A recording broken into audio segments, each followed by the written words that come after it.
गांव का लड़का। एक बार धुंधली पहाड़ियों में गहराई में स्थित एक छोटे भूले हुए गांव में एली नाम का एक लड़का रहता था।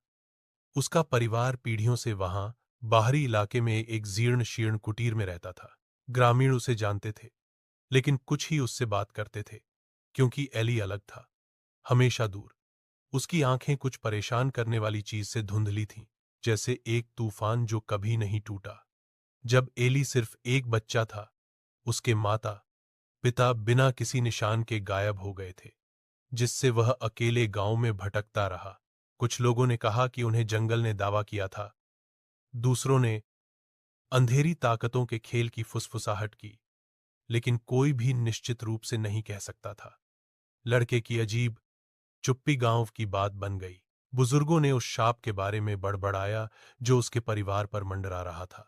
ग्रामीण अक्सर एली को गोधूली बेला में टहलते हुए देखते थे। उसका छोटा सा शरीर छायाओं में फुर्ती से दौड़ता था।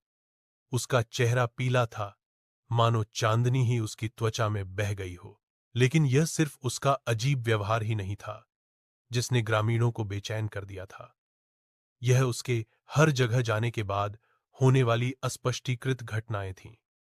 एक शरद तू की शाम को फसलें विफल हो गईं। खेत रातों रात बंजर हो गए। केवल एक समय में जो कुछ था, उसके सूखे छिलके ही बचे थे। मवेशी बीमार पड़ गए और कुएं का पानी कड़वा और दूषित हो गया। ऐसा लग रहा था कि मानो धरती ही मर रही हो। लेकिन किसी ने भी सबसे ज्यादा डरावनी सच्चाई को जोर से बोलने की हिम्मत नहीं की। यह हमेशा तब होता था जब एली आसपास होता था। एक एक करके जानवर गांव से गायब होने लगे। बाड़े के दरवाजे खुले पाए गए, बाड़े खाली थे और जानवरों का कोई निशान नहीं बचा था।